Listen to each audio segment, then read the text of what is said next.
नमस्कार मित्रांनो, स्वागत आहे तुमचं कृषी भ्रमंतीच्या नवीन भागामध्ये. श्री बाळासू चव्हाण यांच्या बागेमध्ये आलोय. थोडेफार समाजकारण त्याचप्रमाणे राजकारणामध्ये थोडाफार सहभाग घेऊन आपलं जे शेती आहे त्याचे संगोपन ते करतायत. यावर्षी डंग माशी जे आगा प्लॉट होते, ऑक्टोबर छटणीचे जे सप्टेंबरचे जे प्लॉट होते त्यामध्ये डंग माशी पाहायला मिळाली. यंदा स्वतः जसं आपण खातोय तसं प्रत्येक झाडाला सुद्धा आपल्याला जेवण द्यायला पाहिजे. हो बरोबर. आज जगामध्ये काय चाललंय याचा थोडासा कानोसा घेणं महत्वाचं आहे. फक्त शेतीमध्ये राहून त्यानं अशी शेती होत नसते. त्यामुळे रुटीन लागणार आहे. तुम्ही बागात तोडून जाऊ नका. भले तिथं मग बरोबर सांगावं नको वाटतं, पण 100 रुपये दर येऊ द्या तरी त्याला द्राक्षबाग परवडते, ही मला माहिती आहे. तर नमस्कार मित्रांनो, स्वागत आहे तुमचं कृषी भ्रमंतीच्या नवीन भागामध्ये. तर तासगाव म्हटल्यानंतर द्राक्ष ही आपल्याला समजूकपणे किंवा आपल्याला आठवणारच. आणि द्राक्ष बागायतदारांमधून ना त्यांच्या माहितीसाठी किंवा आत्ता ज्या बागा मार्केटसाठी जात आहेत त्याच्यामध्ये आपल्याला एक असे बागायतदार आहेत की ज्यांची जो माल आहे तो चालू आहे. आणि आपण सिद्धेवाडीमधील असे एक बागायतदार की नवीन आपल्या बागेमध्ये प्रयोग करत असतात आणि त्यांनी एक चांगल्या प्रकारे एक बाग घडवलेली आहे. अशाच शेतकरी असलेले श्री बाळासू चव्हाण यांच्या बागेमध्ये आलो. तर आपल्या रोजच्या दैनंदिन जे जीवन आहे त्याच्यामध्ये थोडेफार समाजकारण त्याचप्रमाणे राजकारणामध्ये थोडाफार सहभाग घेऊन आपलं जे शेती आहे त्याचे संगोपन ते करतायत.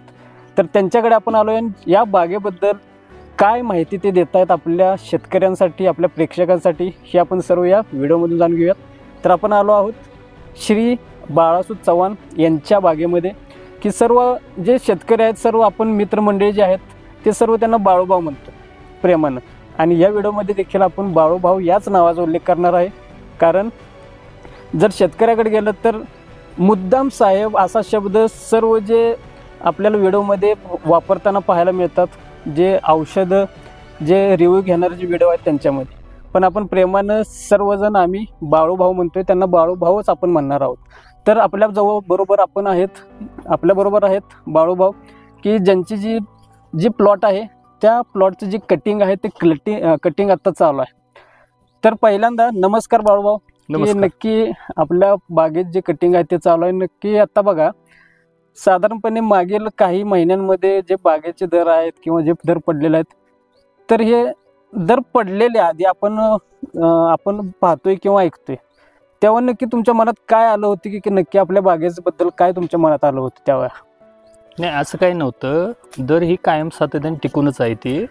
फक्त प्रथमतः जरा जे आगाप छटणी होत्या त्यांचा प्रॉब्लेम काय झाला, जी गडगच आहेत त्यामध्ये डंग माशी आहे किंवा पाऊस भरपूर आहे, व्यापारी लवकर आले नव्हती, खराब द्राक्षे पाठवली गेली आणि तिथं बाजारपेठ उपलब्ध न झाल्यामुळे दर थोडंसं कमी होतं. पण आता जर पाहिलं ॲक्च्युली तर दर भरपूर आहेत. कारण माझ्या अपेक्षेनुसार मला वाटत नव्हतं की माझी बाग 150च्या पुढे जाईल. पण अगदी बिगरसूट आज 160 रुपयानं बाग त्यांनी 4-5 व्यापारी येऊन बघून ही आज ठरवून घेऊन गेले. म्हणजे व्यापारी नाहीत किंवा व्यापारीच नाहीत असं जे प्रसार झाला होता ते खरं त्याच्यावर नाही, व्यापारी भरपूर आहेत. रोज जवळजवळ मला एक 8 ते 10 कॉल येत होते आणि व्यापारी प्लॉटमध्ये येऊन सारखं बघून जात होते. 1 मिनिटही मला त्यांनी थांबून दिलं नाही. आणि ज्यावेळेला मला प्लॉट नेलाच, अगदी तुम्ही बघताय अजून याला एक 4-5 दिवस वेळ आहे. कारण 5 ऑक्टोबरचा हा प्लॉट आहे आणि एक 4-5 दिवस कटिंगला थांबायला पाहिलं तर माझंही नुकसान होत होतं. परंतु त्यांना माल नसल्यामुळं त्यांनी ही माल घेऊन गेलेला आहे. कलकत्ता गुवाहाटीला तर माल चालू आहे सध्या तो. म्हणजे आपल्याला अजून थांबण्यासाठी आपण चाललं असतं. हो, अजून एक 15 दिवस याला थांबू शकत होतो आपण. पण असं वाटतंय का की पुढं 15 दिवस थांबलो असतो तर अजून दर वाढला असता काय? नाही, असं काही सांगू शकत नाही. काय जी बाजारपेठ उपलब्ध आहे त्यानुसार मार्केटमध्ये किती त्याचा पुरवठा होतोय त्यानुसार राहावं लागतं. आणि ज्या नांदेड भाग असू द्या किंवा आपला भारतातला कुठलाही भाग असू द्या, जे भरपूर लांब दूर जातो ना, तिथं थोडंसं हिरवाच माल चालतो. कारण 4-5 दिवस त्यांना बाजारपेठला उपलब्ध होते तोपर्यंत त्याला शुगर वाढते तिथं जास्त. म्हणजे आपले अपेक्षेनुसार दर आला तर शेतकऱ्यानं द्यावा. हो, अपेक्षेनुसार म्हणण्यापेक्षा भरपूर दर आहे आणि कुणी 200च्या आत देऊन माझी इच्छा आहे. माझा जरा प्लॉट नॉर्मल असल्यामुळे मी दिला आहे. तर दरवर्षीपेक्षा यावर्षी कुठली तरी डक माशी काहीतरी आहे असं शेतकऱ्यांच्या कडून ऐकायला आलं, तर ते नक्की काय आहे, नक्की याच्यामुळे काय नुकसान होतंय का शेतकऱ्याचं? बरोबर आहे तुम्ही म्हणताय सर.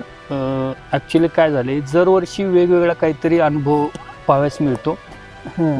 मागील वर्षी मिलीबग भरपूर होतं, यंदा जरा मिलीबग कुठेतरी कमी आहे. पण यावर्षी डंग माशी जे आगा प्लॉट होते, ऑक्टोबर छटणीचे जे सप्टेंबरचे जे प्लॉट होते, त्यामध्ये डंग माशी पाहायला मिळाली यंदा.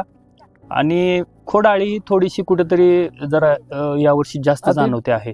जे डंक माशी म्हणताय ते याच्या आधी कधी आली होती काय? नाही, दोन ह्या वर्षी जरा भरपूर प्रमाणात जाणवत्या, मागील वर्षी काही एवढी जाणवली नव्हती. ते आता आपल्या डंक माशीचा आपल्या बागेवरती काय परिणाम झाल्यानंतर दरामध्ये काय फरक पडतोय किंवा त्याचा काय परिणाम होतोय? हो, व्यापारी ज्या टायमाला प्लॉट मध्ये येतो ना, ते डंग माशीनं तिथं नासला जातो म्हणे, आणि त्याचा सुवास आहे तो दूरपर्यंत जातो आणि माल शेवटपर्यंत जाण्याला प्रॉब्लेम होतो. इथं कुठं आपल्याला यामध्ये पाहायला मिळेल का? आहे. तर आपण बघूया की नक्की याच्यामध्ये या बाजूला कुठे आहे का? आहे. तर तुम्हाला जाऊ शकतो मी. आता आपण शेतकरी मित्रांनो, नक्की ही जी डंक माशी जे म्हणतायत त्याचा नक्की कशा प्रकारे आहे, त्याचा काय परिणाम होतोय ते देखील पाहायचं आहे. एक मिनिट, तुम्ही बघू शकता डग माशी, असा प्रॉब्लेम डग माशीचा होऊ शकतो हा. आणि चांगल्या घडातच डग माशी निर्माण होत्या. जे गच घड आहे ना, त्यामध्ये जास्त प्रमाणात त्याचं नुकसान आहे. जिथे जास्त घडांची या ठिकाणी गचपण झालेला आहे, अशा ठिकाणी जास्तीत जास्त डंग माशी परिणाम होते. आणि खोडाळी जे आपण म्हटलेलं, ते खोडाळीमुळे देखील आपल्या जी मालाची जी क्वालिटी आहे, दरवर्षीच खोडाळीचा प्रॉब्लेम बागेमध्ये आहे. पण माझ्या माहितीनुसार मी जून मध्ये काम करताना, ज्या टायमाला आम्ही जून 1 ते 5 तारखेपर्यंत त्याला थोडंसं खाली सिलर प्रो किंवा ॲडमायर जर दिलं असतं तरी खोडाळी झाली नसती. कारण मागल्या वर्षी मी दिलं ते, यंदा काय झालं, पाऊस जास्त असल्यामुळं किंवा थोडंफार कमी जास्त असल्यामुळं ते देताना प्रॉब्लेम झाल्यामुळे मला खोडाळी 50-60 झाडं 800 झाडामध्ये जाणवली आहेत. म्हणजे त्यावेळेला जेव्हा आपण स्वतः जसं आपण खातोय तसं प्रत्येक झाडाला सुद्धा आपल्याला जेवण द्यायला पाहिजे. हो, बरोबर. ते बरोबर आपण द्यायला पाहिजे. ते दिलं नाही तर आपल्याला खोडाळीचा प्रादुर्भाव आपल्याला 100% जाणवणार आहे. नाही, खोडाळीच अडचणी कशा आहेत त्या, हे ज्या टायमाला ती आळी आहे ना, ती भुंगा निर्माण होतो, आणि ती भुंगा अंडे घालून या सालीमध्ये निर्माण होऊन सालीतून ती डग करून यात होल मारून आता ह्या खोडमध्ये जाते, आणि हे काढताना थोडासा लय त्रास होतो भरपूर. आता याला तुम्ही तुमचे गावठी उपाय किंवा काय वापरताय का की खोडाळीचं नियंत्रण करायला, की ते स्टॉप होण्यासाठी काय? हो, ह्याला मारतून काढण्याचा प्रयत्न केला आहे, किंवा वायर असते क्लज वायर म्हणून, क्लज वायर घालून बऱ्यापैकी. आणि लाल हिट म्हणून एक आहे, ते लाल हिट ह्या होल मध्ये घालून थोडस आत स्प्रे करून बाहेरून मेन किंवा चिकन लावला तर ते आत खोडाळी मरून जाऊ शकते. त्याला पर्याय भरपूर आहेत. तर आपण बघूयात की नक्की कसा प्रकारे आहे मला, आणि त्यांच्या बरोबर आपण संवाद देखील साधूयात.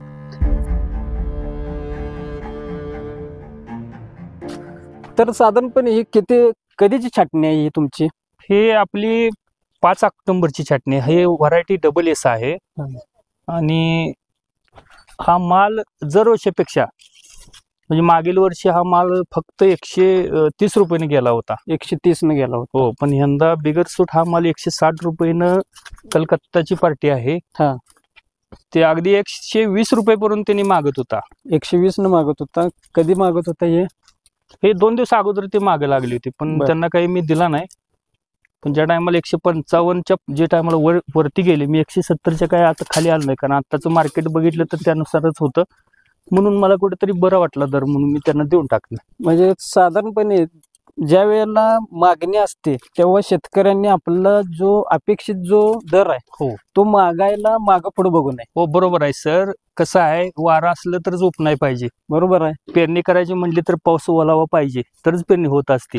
बाहेरील दर, बाहेरील मार्केट किंवा आपलं माल यावरती बरंचसं काही अवलंबून असतं. त्यानुसारच शेतकऱ्यांनी दराचा निर्णय घ्यावा लागतो. म्हणजे सर्व जो अंदाज आहे मार्केटचा अंदाज म्हणा, मार्केटमध्ये किती द्राक्ष आता पुरवठा आहेत, उपलब्ध आहेत, ह्याचा सर्व अंदाज घेऊन तुम्ही तुमच्या मागणी करा की दर किती पाहिजे तुम्हाला. आज कोणताही शेतकरी कसाही असू द्या, त्यानं बाजारपेठ कशी आहे, बाहेरील मागणी कशी आहे, किंवा आज जगामध्ये काय चाललंय याचा थोडासा कानोसा घेणं महत्वाचं आहे. फक्त शेतीमध्ये राहून त्यानं अशी शेती होत नसते. फक्त माल पिकवला, चटणी केली तर फक्त आपलं उत्पादन मिळणारच आहे अशी खात्री बाळगू नये. नाही, फक्त आपण पिकवून काय उपयोग नाही, विकण्यासाठी पण आपलं बरेचशा काही गोष्टी आपल्याला अनुभवास येणं गरजेचं आहे.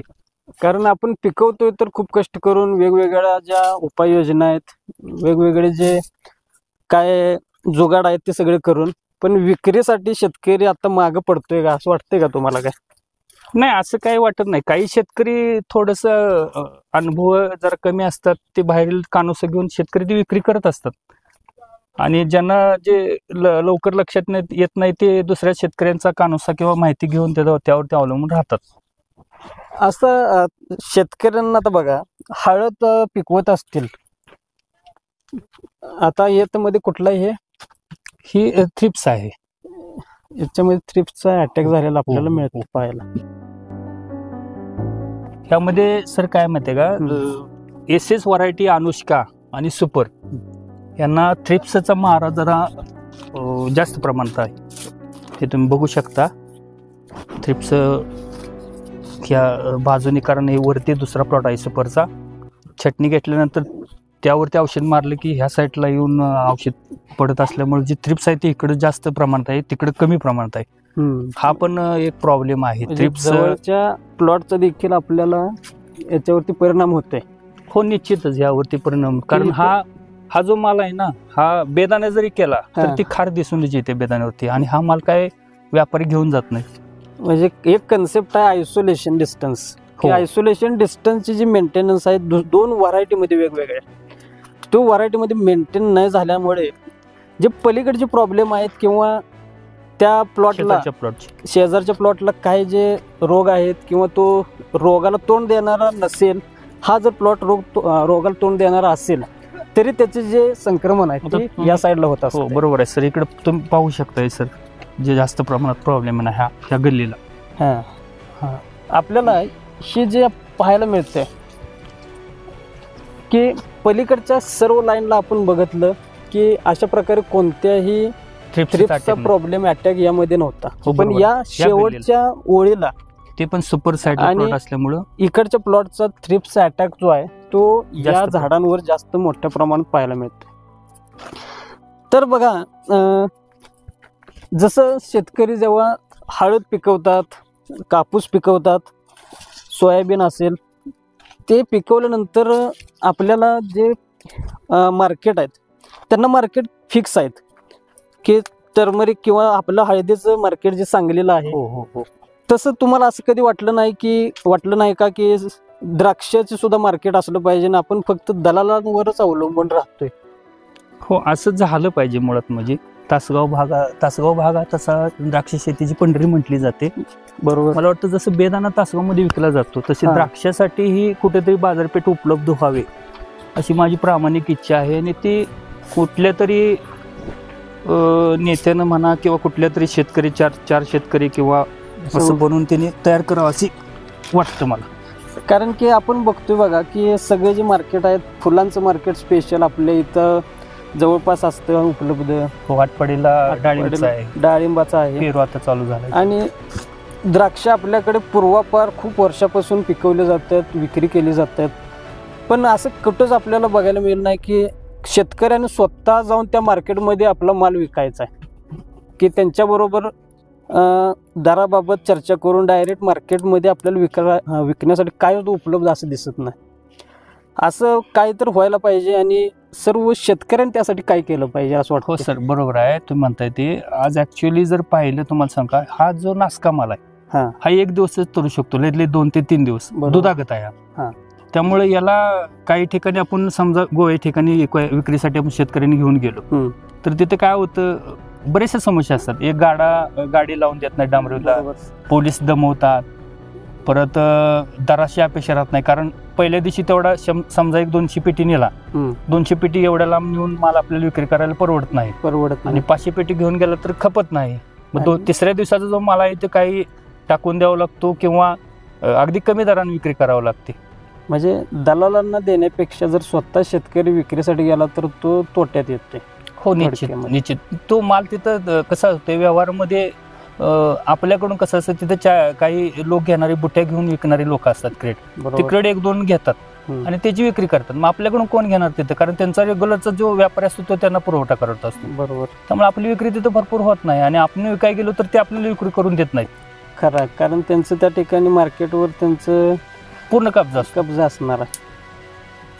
तर या बागेमध्ये आता बघा आपल्याला पाहायला मिळते की कुठं थ्रिप्स पाहायला मिळते, मिलीबग मिळते, कोडाय मिळते, माल कुठं कुठं तर आपल्याला खराब झालेला थोडाफार दिसते.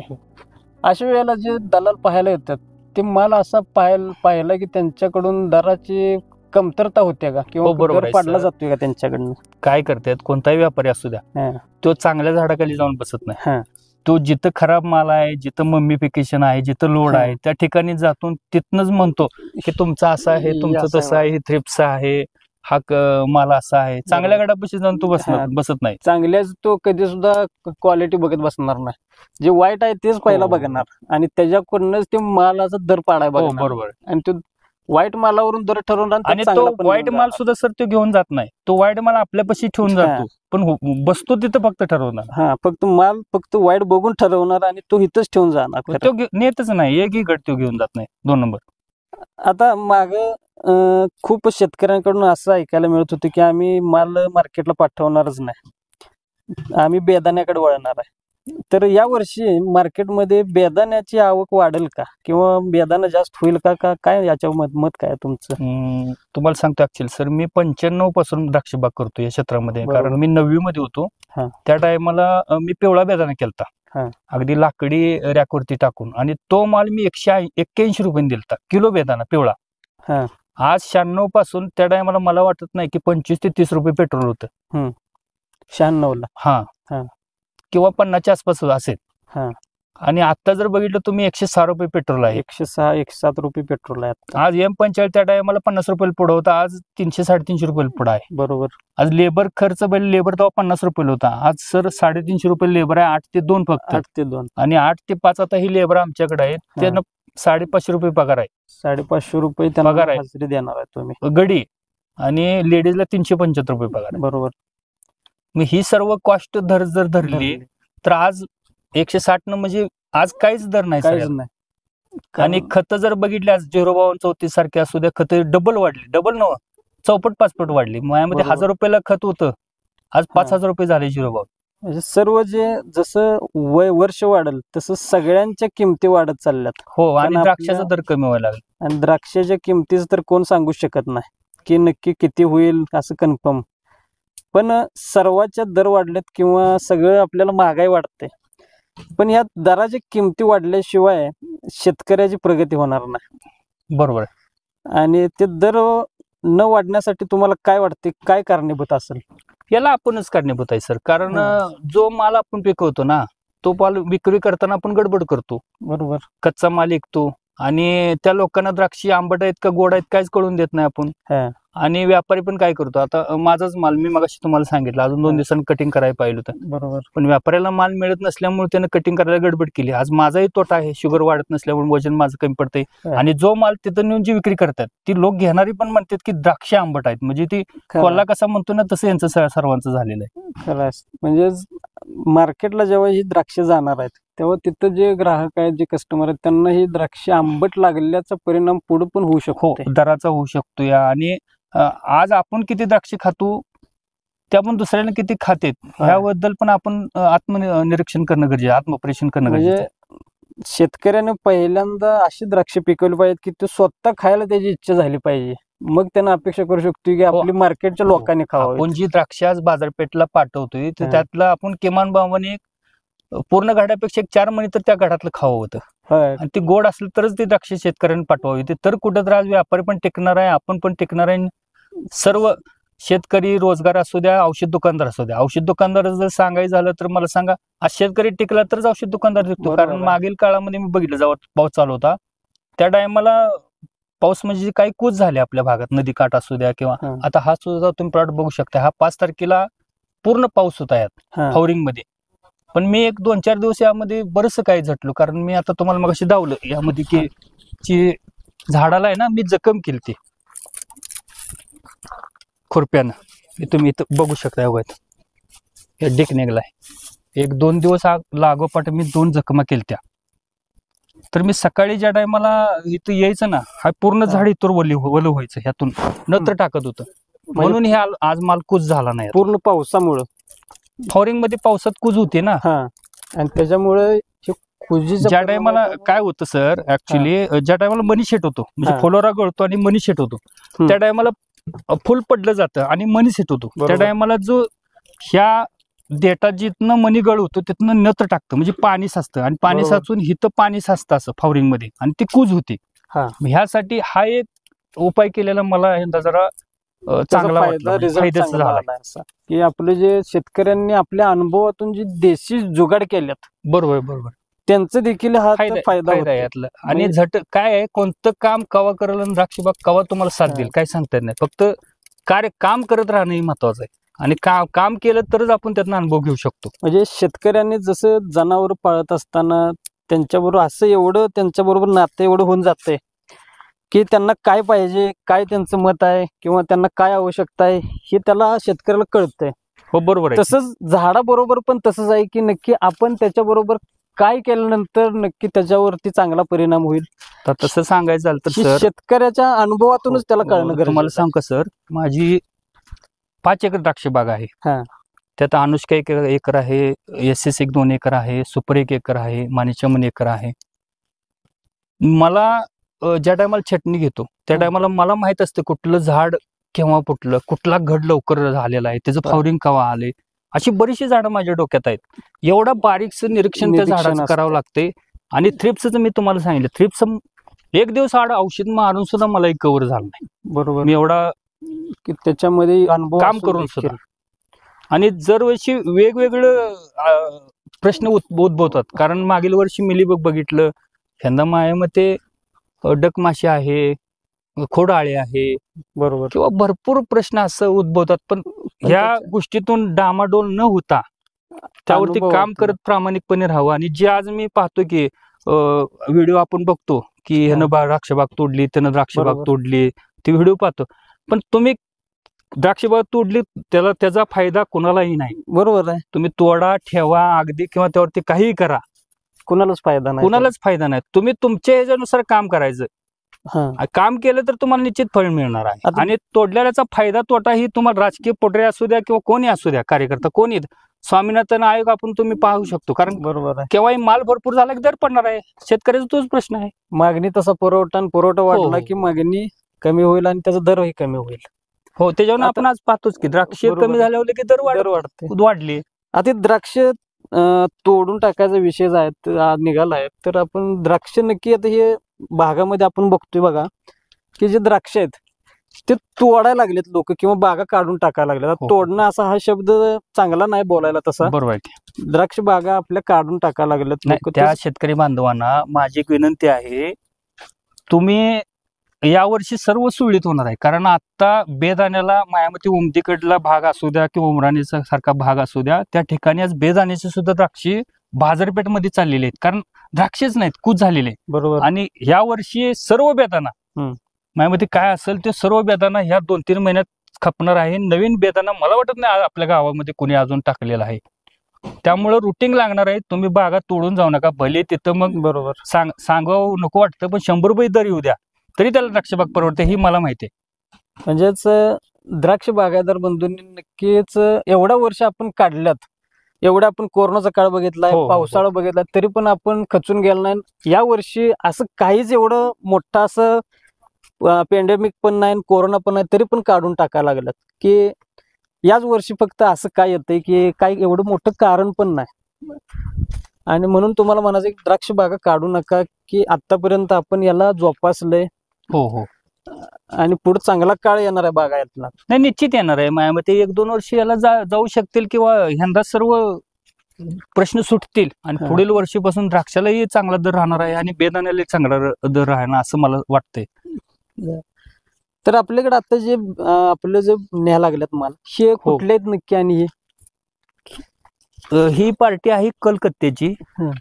हा गुवाहाटीला काय तिकडे गुवाहाटीला भरतात. यांचं पॅकिंग 5-5 किलोचे 4 बकेट त्यांना देतो आपण. आणि रॉ मटेरियल आहे ते मनी म्हणा ते घेऊन जात नाही, त्यामुळे ते 1-2 रुपये दर आपल्याला वाढून देतात. कारण बकेट कापायला लेबरचा खर्च जरा जास्त आहे. आणि लेबरचं जर गोष्टी सांगायच्या म्हटलं तर आज आपण पाहतो नाशिक, बिहार सारखे आपल्याकडे लोक भरपूर आलेले आहेत आणि ती लोक असल्यामुळेच आज आपल्याला हे कुठेतरी काम करायला सोपं पडायला लागलं. कारण आपल्या इथं आपण पाहतो आज की लेबर भरपूर कमी आहेत आपल्या गावामध्ये आणि जरी असले तरी ते टिकत नाहीत, कारण त्यांच्याकडे कामाचं सातत्य नाही आपल्या गावच्या लोकांकडून. आणि नाशिकचे कसे होतात, 1-8-10 जण आले तर इथंच थांबतात, इथंच काम करतात, इथंच राहतात आणि ते मायामध्ये बाजारला सुद्धा जात नाहीत सर. बरोबर आहे. आणि काही गोष्टी अशा झालेल्या आहेत त्या न सांगावसारख्या की मोदीनं आज जर बघितलं आपल्याला आनंदाचा शिदा दिला आहे, तांदूळ दिलेला आहे, बरोबर, किंवा भरपूर आपल्याला गोष्टी दिलेल्या. ह्यामुळे काय होईल, ज्याला आज गरज नाही तो सुद्धा निवांत खातो आणि निवांत घरी राहतोय. त्यामुळे कष्ट करायचं नाहीच विषय. त्यामुळे हा लेबर आपल्याला बाहेर आणणं गरजेचं झालंय आता. आणि आता पण बघा साधारणपणे मागच्या वर्षी ह्याच वर्षी पण काय आपण बातम्या ऐकल्या की जे दलाल आहेत ते नक्की दलाल पैसे बुडवून पळून जातात.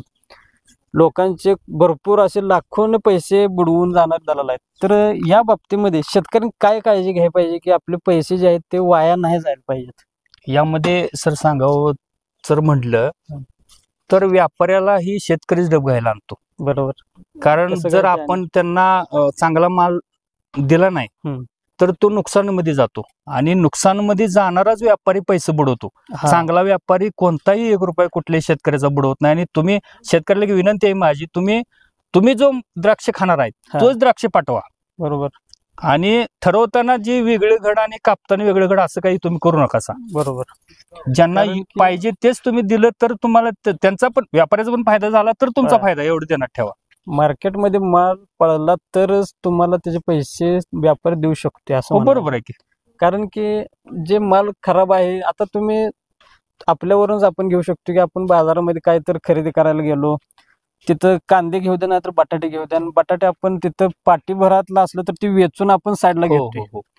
तर ह्याच्या बाबतीत सुद्धा जो ग्राहक आहे द्राक्षात सुद्धा तसंच आहे सर. काय करतो आपण, खाली जिलर टाकतो, नंतर वरती मिडियम, आणि वर जी लावतो आपण क्वालिटीचा माल लावतो ती अगदी छपान म्हणतो आपण त्याला ह्या भाषेमध्ये, जी छपान, आणि त्यानुसारच त्यांचा दर होतो. ते काय करतात, ही जी क्रेट जातात तो काही एकटा विकत नसतो. बरोबर. त्यांच्याकडून काही लेडीज बायका किंवा गडी 1-2-4 क्रेट 2-4 क्रेट स्थानिक घेऊन जातात. आणि ती ज्या टायमाला गाड्यावरती शिग लावतात त्या टायमाला चांगला वरती लावतात, मिडियम खाली लावतात. ते लिलाव होताना असं वर दाखवलं जातं असं डायरेक्ट की वरचा मालच फक्त दिसणार आहे त्यांना. आता सुद्धा आपण जी पॅकिंग चालू आहे त्यात आपण ऍक्च्युअली इथं शॅम्पल काढलेले आहे. तुम्हाला मी दाखवतो शॅम्पल इथं कसं केलेलं आहे ते. हा तुम्ही माल बघू शकता. हा 2 नंबर माल निघलेला आहे. हा 2 नंबर माल आहे आणि हा 56 साठी त्यांनी काढलेला आहे. 56 म्हणजे पार वरती लावण्यासाठी एक शॅम्पल क्रेड आपण बनवतो ना, ते 56 साठी. आणि हे ती पॅकिंग तुम्ही यांचं बघू शकता इकडे. हे बकेट काटा बकेट आहे.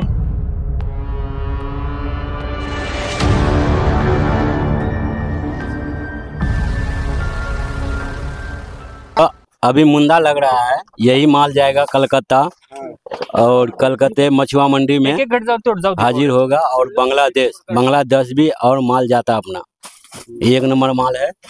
माल का कोई चीज का कमी नहीं है। फूगन भी व्यापारी है, टिपू PR नदीम सेठ, मछुआ मंडी कलकत्ता जाएगा। कलकत्ता से वापस कहाँ जाएगा? कलकत्ता से तक जाएगा जनकपुर, जो बासी होता नेपाल का बॉर्डर, वहाँ पर ही जाने वाला है। मधुबनी का बंदा बोल रहे हैं। और वहाँ पे नेपाल में और बांग्लादेश में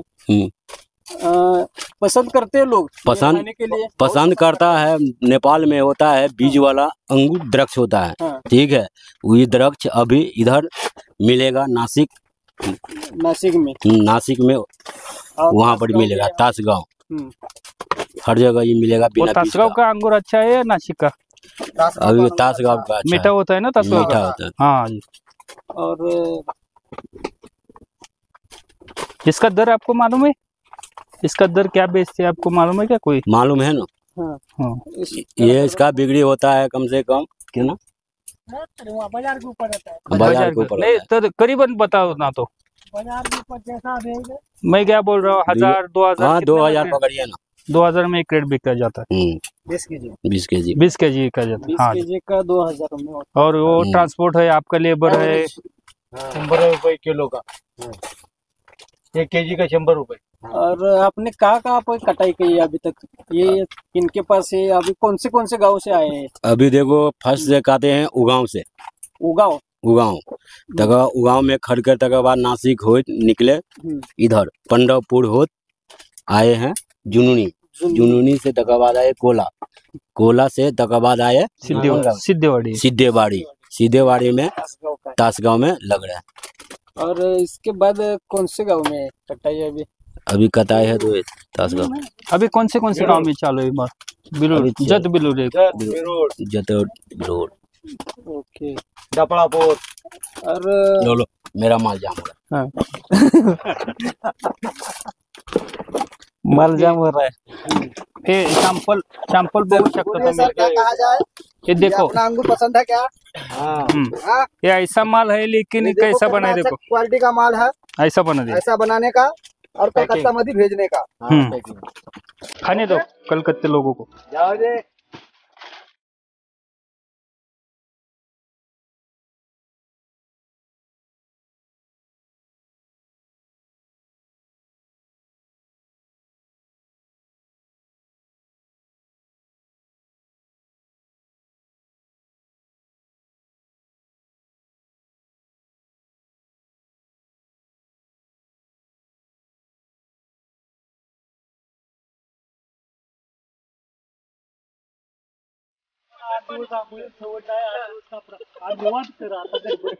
शेतकरी आहेत त्यांचे नक्कीच आपल्या द्राक्ष बागाच्या इकडे बघ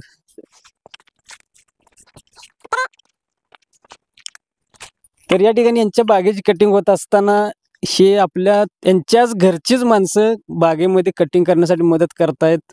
तर नक्की कसा आहे माल? 1 नंबर मध्ये। आणि कटिंग बिटिंग 1 नंबर। कसं आहे, राहिले माग थोडं पाहिजे तर आजच्या वाला माल देत आहे। म्हणजे किती दिवस झालं चालू आहे हे? 15 दिवस झाला असं रुटीन चालू आहे। म्हणजे रोज एक प्लॉट संपला की एक संपला की एक, असं वरचीवर आपलं। म्हणजे यांच्या बागा जास्त आहेत? हा, बागा 5-6 प्लॉट आहेत। हळूहळू जाऊ ढकल। ओके भाई। आणि तुम्ही काय द्राक्ष यातली खाताय का नाही, का घरी नेताय का नाही यातली? हा, मग खातो 1-2 गट घरी बघण्यासाठी करण्यासाठी नेते। बर, नक्की यांचं याच्या मागे कष्ट भरपूर दिसते की आप चांगल्या प्रकारचे या ठिकाणी द्राक्षे आपल्याला दिसतात पिकवलेली यांनी। हा, तर कधीपासून ओळखताय बाळूभाऊंना? हे 5-6 वर्ष झाले आमचे त्यांचे पाहुणे पैसे संबंध आहेत। त्यामुळे एकामेकाचे माल काढ लागणे, काय करणे, हे सगळं रुटीन मध्ये एकमेकांना मदत करून सगळं चालते। नक्कीच या वर्षी मालाला रेट चांगला येणार आहे म्हणायचं। हा, 1 नंबरचा। हो ना, 1 नंबर मध्ये। तर मित्रांनो, ही कहाणी होती श्री बाळासू चव्हाण म्हणजेच बाळू भाऊ यांची। तर नक्कीच शेतकऱ्याला द्राक्ष बाग पिकवताना वर्षभरातील सर्वात आनंदाचा क्षण म्हणजे त्यांची बाग कटिंग होत असताना त्यांच्या अपेक्षेप्रमाणे दर मिळणे। तर नक्कीच या मुलाखतीमधून, या त्यांच्या भेटीमधून त्यांचे विचार आपण जाणून घेतले। नक्कीच त्यांचे विचार कसे वाटले आणि व्हिडिओ कसा वाटला हे नक्कीच कमेंट करून सांगा। आणि पुढील जे व्हिडिओ आहेत त्यासाठी लाईक, शेअर आणि सबस्क्राईब करायला विसरू नका।